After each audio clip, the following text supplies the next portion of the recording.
busca y no quiere buscar a Dios. No hay justicia en él, no hay obra alguna que nosotros podamos mostrar ante el juez supremo que es nuestro Dios. Ahora, cito a Jay Parker en su libro, dice: la perfección moral, la justicia, sabiduría, omnisciencia y omnipotencia de Dios nos muestra que la médula de su juicio es expresar la retribución. En otras palabras, mis hermanos, es dar a los hombres conforme a lo que ellos han merecido o lo que merecen. Esta es la esencia y tarea del juez. Cuando estemos ante el trono de Dios, a cada persona se le va a dar el pago conforme a lo que merece. De esto más adelante vamos a ir desglosando este punto.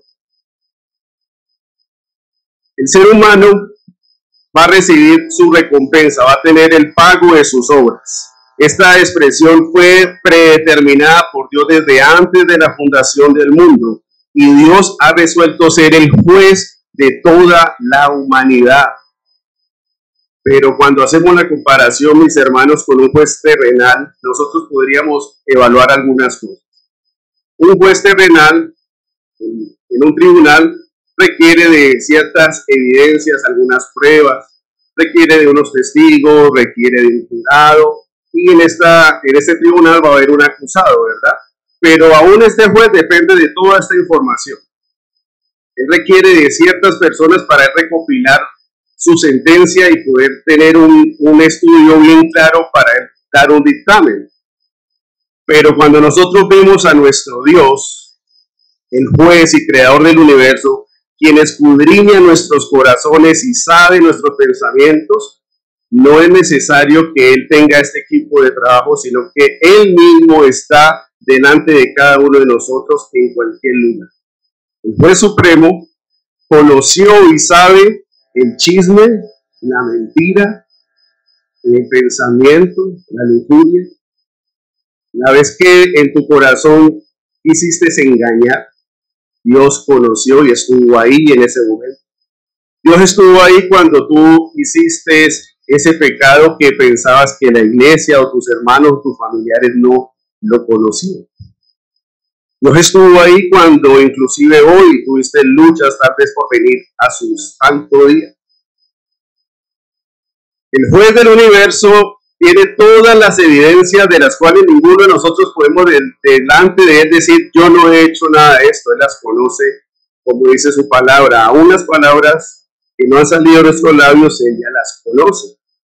Ahora, nosotros podríamos decir: ¿hay injusticia de Dios? ¿Hay injusticia de parte de Dios? Y quiero, mis hermanos, que mediante las escrituras podamos ver lo que la palabra nos enseña. Romanos 9:14 dice: ¿qué pues diremos? ¿Hay injusticia en Dios? Mis hermanos, ¿cuál es la respuesta? De ninguna manera. ¿Hay injusticia de parte de Dios con los acontecimientos que están pasando en estos momentos en el mundo, en Turquía? ¿Cuál sería la respuesta, mis hermanos? De ninguna manera. ¿Hay injusticia de parte de Dios cuando lamentablemente un familiar de nosotros parte de este mundo o pasa un accidente o situaciones que vemos a diario en las noticias? ¿Hay injusticia? Mis hermanos, ruego al Señor que esta verdad quede en nuestros corazones, pero voy a hacerles una pregunta en esta mañana. ¿Un creyente genuino puede levantar en algún momento de su peregrinaje alguna acusación o levantar ese momento de decir: Señor, ¿por qué me pasan estas cosas? Salmo 73, vemos una historia particular y de esto vamos a ver un poco más adelante, pero quiero que en sus conciencias, mis hermanos, veamos que no hay injusticia de parte de Dios. Continúo leyendo Romanos 9, dice las escrituras: pues a Moisés dice: tendré misericordia al que yo tenga misericordia y me compadeceré del que yo me compadezca. Así que no depende del que quiere ni del que corre, sino del que Dios tiene misericordia. Mis hermanos, ¿hay justicia de parte de Dios? Ahora, cuando vemos la condición del hombre, vemos sus obras: fornicación, adulterios, mentiras, pereza, negligencia, robo, asesinatos y un listado de pecados de los cuales muchos hemos sido redimidos y rescatados de eso. Pero aún tenemos remanente de nuestras vidas que no vivimos en perfección. Seguimos luchando, seguimos aún teniendo dificultades en obedecer perfectamente, y eso jamás lo vamos a hacer en esta vida. ¿Eso con qué lo digo, mis hermanos? Porque en muchas ocasiones nosotros vemos que hay personas que no conocen al Señor y tienen ciertos comportamientos morales y éticos, inclusive más obvios y más resaltados que aunque los creyentes. Y entonces decimos, ¿por qué hay gente en la calle que hace buenas obras? ¿Por qué hay gente en la calle que tiene buenos comportamientos? Mis hermanos, el grave error del ser humano es compararse con el mismo ser humano. El ser humano nace pecador, hace pecado, y ese no es nuestro estándar. Nuestro estándar no es el ser humano, nuestro estándar es Dios, su ley, su palabra, Jesucristo. Entonces, mis hermanos, mucho cuidado cuando nosotros en muchas ocasiones hemos colocado el estándar de Dios a un hombre. Es que tal persona, es que yo no soy peor, es que yo no soy tan malo. La Escritura declara, y lo acabamos de leer en Romanos, no hay ni siquiera uno, no hay quien busque a Dios, no hay quien lo ame como deberíamos llamarlo. Dice Deuteronomio 7, porque tú eres pueblo santo para Jehová tu Dios. Jehová tu Dios te ha escogido para hacerle un pueblo especial, más que todos los pueblos que están sobre la tierra. No por ser vosotros más que todos los pueblos han querido Jehová os ha escogido, pues vosotros eras el más insignificante de los pueblos. Sino cuanto Jehová os amó y quiso guardar el juramento que juró a vuestros padres. Mis hermanos, no hay nada que nosotros podamos ofrecer ante Dios. Es su bondad, es su misericordia, y el juez supremo es quien ha determinado cómo funcionan y se deben de hacer las cosas. Ahora, en Apocalipsis 20:12 vemos una función del juez. Y vi a los muertos grandes y pequeños de pie ante Dios. Los libros fueron abiertos, y otro libro fue abierto, el cual es el libro de la vida. Y miren la palabra que usa aquí el libro de Apocalipsis. Fueron juzgados los muertos por las cosas que estaban escritas en los libros según sus obras. Vemos la expresión obras. ¿Qué se le demandó a Adán? Adán, si no comes, vives. Si comes, mueres. ¿Cuál fue el juicio de Dios cuando él comió? Muerte. Vemos que la palabra de Dios es verdad y se cumple. No vemos que Dios es movido por un corazón, no, él determina algo y así lo establece y así se cumple. Ahora, si nosotros meditáramos en estas obras que vivimos a diario, ¿cómo estaríamos delante de este juez? ¿Cuál sería nuestra sentencia si somos realmente honestos y hacemos una evaluación sincera? ¿Cuál sería la declaración? Culpables, estaríamos muertos, y si termináramos esta enseñanza aquí, todos nos iríamos preocupados. ¿Qué vamos a hacer? La verdad, mis hermanos, es que ninguno de nosotros puede hacer nada. Todo lo ha hecho Dios. Dice Efesios 1:13. Bendito sea el Dios y Padre nuestro Señor Jesucristo. Escuchen, que nos bendijo con toda bendición espiritual en los lugares celestiales en Cristo, según nos escogió en Él antes de la fundación del mundo, para que fuésemos santos y sin mancha delante de Él. En amor, habiéndonos predestinado para ser adoptados hijos suyos, por medio de Jesucristo, según el puro afecto de su voluntad, para la alabanza de su gloria, de su gracia, el cual nos hizo aceptos en el amado, en quien tenemos redención por su sangre, el perdón de los pecados según su riqueza de su gracia, que hizo sobreabundar para nosotros toda sabiduría e inteligencia, dándonos a conocer el misterio de la voluntad, de su voluntad. Mis hermanos, ¿escucharon el nombre de alguno de nosotros ahí? ¿Escuchamos de pronto una obra de algún reformado en toda esta lista? ¿Verdad que no? Todo, absolutamente todo es por nuestro Dios y la obra redentora de Cristo y el poder que Él ha derramado sobre nuestras vidas. Y esa justicia que demandaba de cada uno de nosotros fue saciada por sus escogidos. Ahora, mis hermanos, ¿cuántos de ustedes han escuchado afuera la expresión, es que ustedes hablan de un juicio, que va a venir un Dios y que se va a acabar todo, y ha pasado años y yo veo que no sucede nada en este mundo? ¿Cuántos hemos escuchado eso? Eso sí es verdad, mis hermanos, es verdad. Y de manera que está establecido para los hombres que mueran una sola vez y después de esto el juicio. Hebreos 9:27. Mateo 16:27 dice, porque el Hijo del Hombre vendrá en gloria de su Padre con sus ángeles y entonces pagará a cada uno conforme a sus obras. Amigo que nos invitas hoy,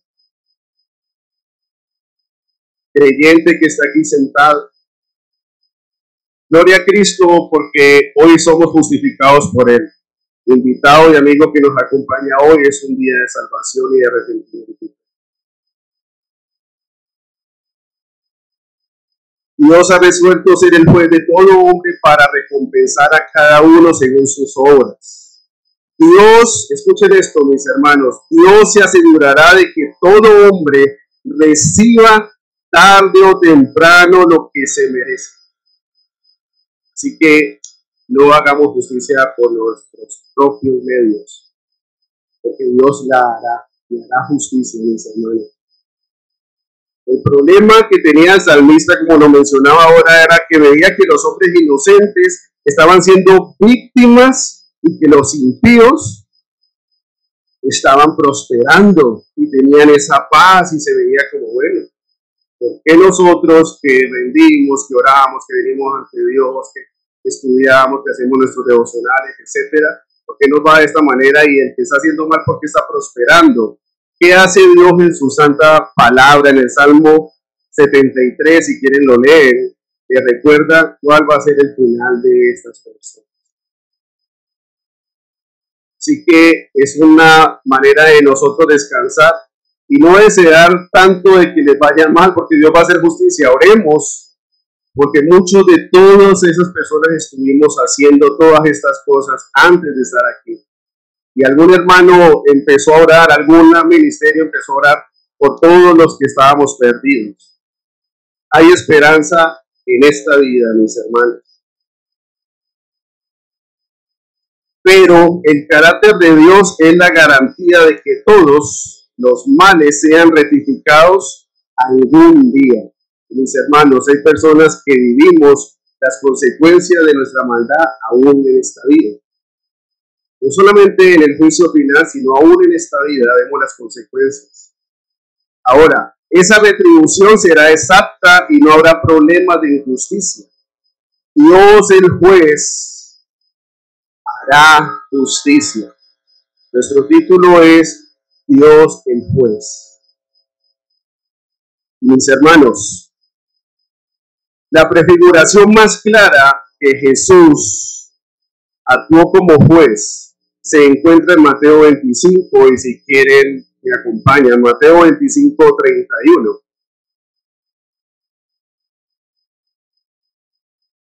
Dice la palabra de Dios, voy a usar una pequeña paráfrasis. El Hijo del Hombre se sentará en su trono de gloria y se reunirán delante de él todas las naciones. Es decir, mis hermanos, todos. Y se apartarán los unos de los otros Mire la sentencia, la retribución y el pago que va a ser el juez del universo. El rey dirá a los de su derecha: venid, benditos de mi Padre, heredad. ¿No les da gozo eso? Entonces también dirá a los de la izquierda: apartados de mí, malditos, al fuego eterno. Mis hermanos, el juicio de Dios pagará conforme a lo que cada uno de nosotros merecemos. Pero gloria a Dios, que la justicia ha sido imputada a favor de nosotros por la obra redentora de Cristo nuestro Señor.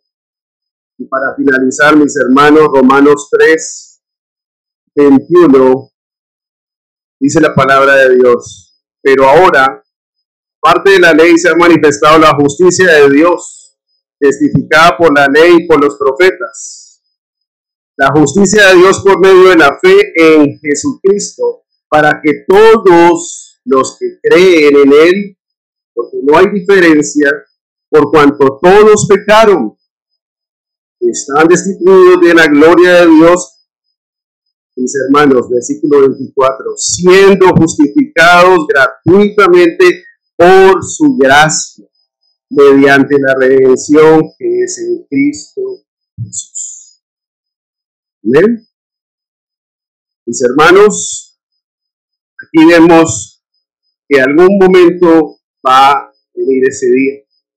Hoy es un día de salvación y ruego que Dios hable a nuestras vidas y que cuando estemos delante del trono seamos de los que vamos a heredar por nuestro Dios. Así que oremos a Dios y que tenga misericordia de cada uno de nosotros. Amén. Bendito Dios, Rey de Gloria, te damos gracias por la obra redentora de tu Hijo Jesús. Señor, no tenemos nada que ofrecerte, solamente miserias, pecado, maldad. Pero Señor, antes de la fundación de todo lo existente, tú has predeterminado, Señor, un plan de salvación. Y diste lo más valioso, que fue tu Hijo, quien vino a vivir la vida que ninguno de nosotros jamás podrá vivir. Nadie, ninguno de nosotros puede jactarse en esta mañana de hacer lo bueno, porque aún lo bueno que hacemos, Señor, ha sido preparado por ti. Te damos gracias, Padre Celestial, por nuestro Señor Jesucristo, en el cual hoy venimos a glorificar y a exaltar y a recordar que separado de Él nada podemos hacer, pero que con Él tenemos la salvación más segura y que no hay nada, absolutamente nada que nos pueda arrebatar de su mano. Bendice, Señor, este día, te damos gracias por este servicio. Alabado sea tu santo nombre. Amén.